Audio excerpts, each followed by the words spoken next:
Bam, right off the bat. Well, you never know when the good stuff comes in for the pregame show.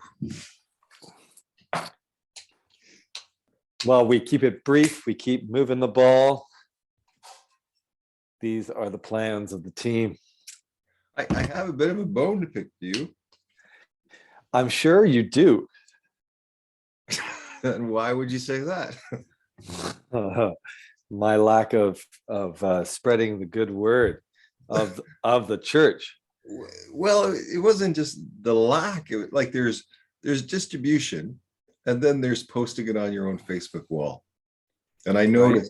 I noticed that you didn't even post it on your own Facebook wall, which to me would be the bare minimum. Like, Yep. like without it, it kind of shows that you're a little embarrassed to actually put it forward. As much as I'm doing this show, I'm really enjoying this process. I dread the quagmire of social media life. It seems to be designed to be a divisive space. And I guess I've spent my life relating to people, not necessarily agreeing with everything that they stand for, but plugging into the parts of them that are common.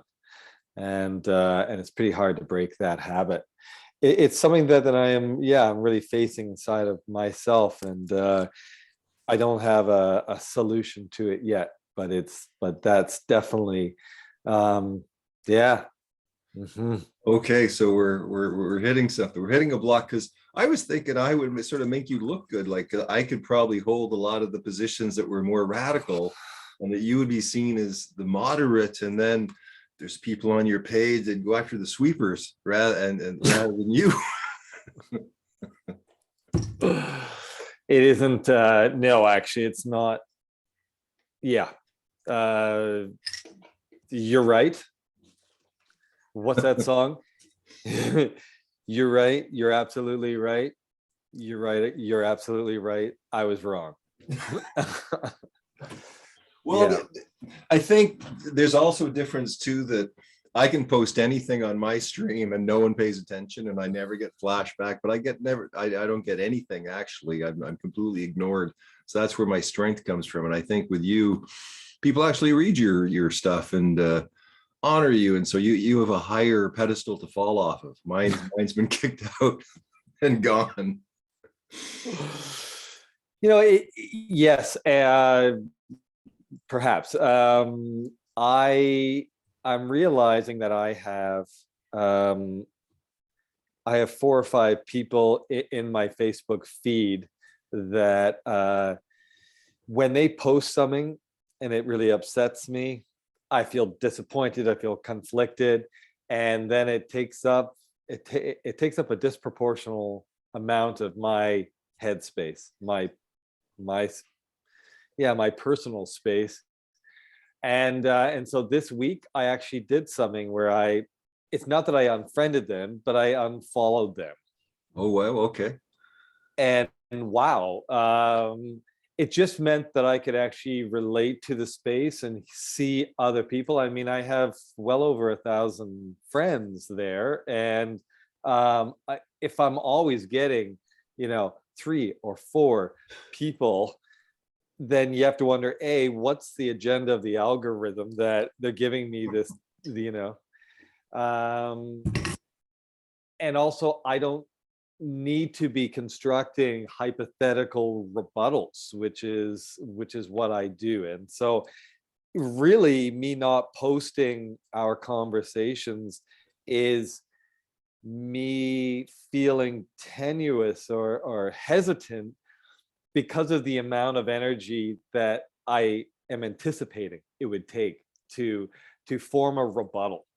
And I wonder if a lot of people stay quiet because they feel daunted by that task, that albeit hypothetical at this point. Oh, you mean if they pounded me kind of thing? Yeah, You mean the blowback from Captain Sweep? the blowback from the Insight Scoop. Yeah. Yeah. Well, I mean, It's interesting. I mean, it's definitely interesting because I've never actually been in a position where there was a lot of people paying attention. I'm always in a position of no one's paying attention. So I've got used to it. So it's whether it's, I don't think I have a thick skin. Is this a nice way of you telling me that you unfollowed me? No, actually, because, well, I mean, yeah, except for the occasional thing where I'm a bit like, huh, I wonder where he got that reference from. I actually feel quite, I feel quite aligned, though I know we're supposed to be cultivating a confrontational relationship so that we can get more ratings. Which we don't put anywhere. Did you ever watch Bob Newhart? You ever watch Yeah. Bob Newhart? And he had this this client who was, I think, Mr. Hurd. He was a door-to-door salesperson, and he walked to the door. He'd stand there like for a half hour, and if no one answered the door, he'd go to the next door. I think maybe we're a bit like that. I certainly am. Yeah. It's I'm seeing this as, wow, we're getting better, and I'm also working through a process of I respect so much well-researched podcasters, and so for me, having such a busy life right now, and not being able to really do the due diligence that I would feel like, yeah, I'm hitting it out of the park with my research. Speaking off the cuff, I'm trying to find the moral solid ground inside of myself for that, and I think I am. I think I'm realizing that two people talking and giving their impressions of things is, has a legitimacy to it. And it's a great model to perpetuate that we all have robust conversations with the people around us, not necessarily as definitive experts. And maybe that's a block that people feel like they have to be an expert before they actually just chime in and give their intuition.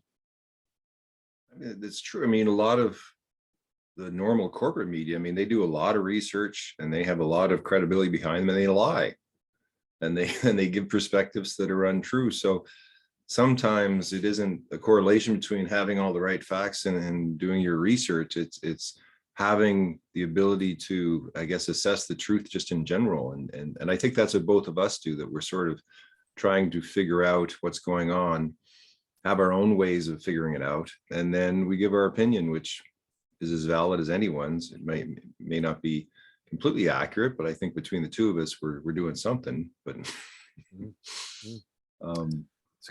Thank you for that. That's a great way of framing it. Here, I'm just adjusting myself. This is what people get when they get the pre-game show.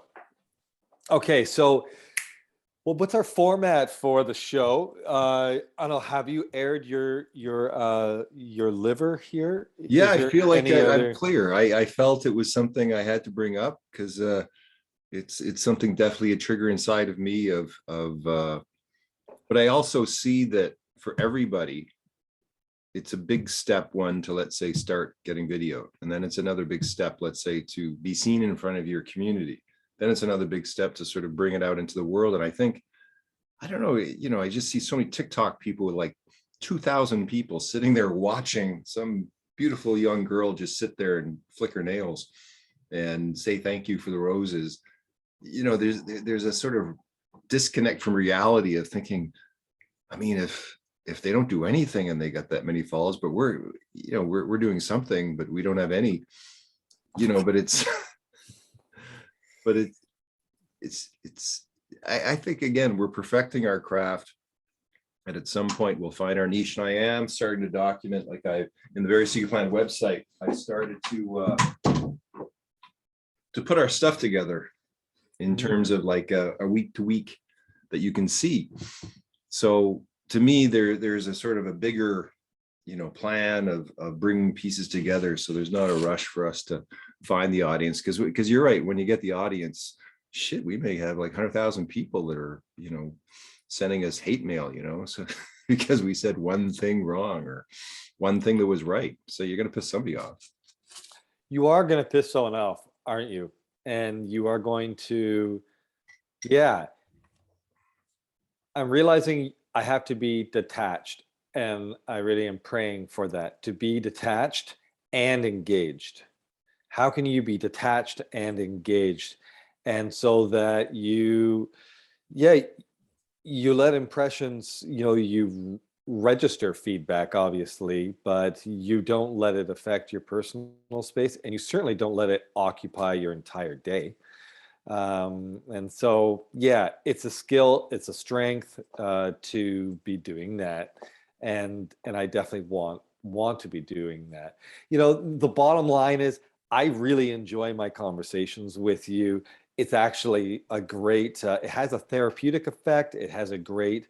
It has a clarifying to my week, where I'm like, there's so many things that I hear that are going on, and actually taking note of them and being able to bounce them off of a dear friend and a respected person is actually, it's really great for my brain. So if for nothing else, or that's a good foundation.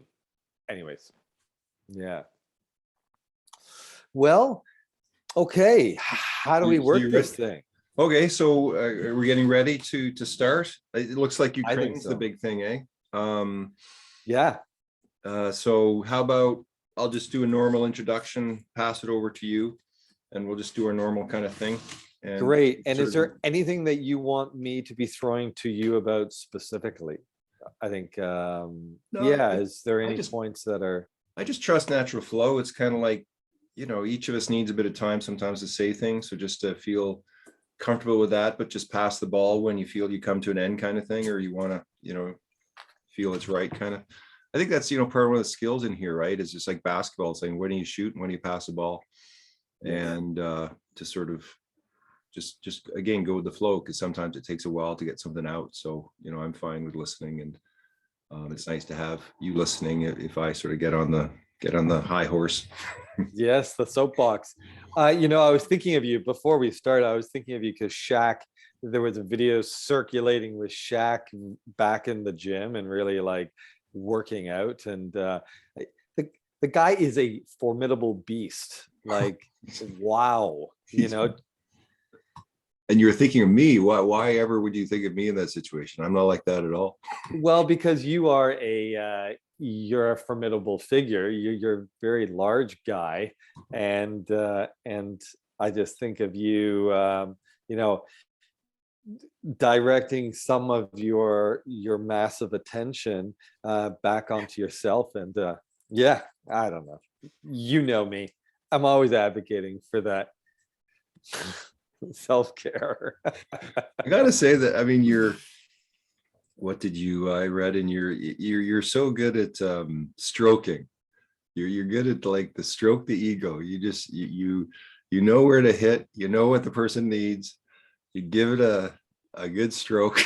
It's a lifetime of encouraging recalcitrant, resistant people, I think. Uh, But no, and it's so much fun to capitalize and highlight people's strengths. I mean, we live in a world of riches. This is a pot of gold. We're already at the end of the rainbow, my God. And so that's how I do it, is, everything is basically a circus, and we're like, oh my God, look at that guy, he's incredible. Oh, look at her, she's incredible too. so Yeah. you're like a circus ringmaster. or a circus geek. The only difference is a dead chicken.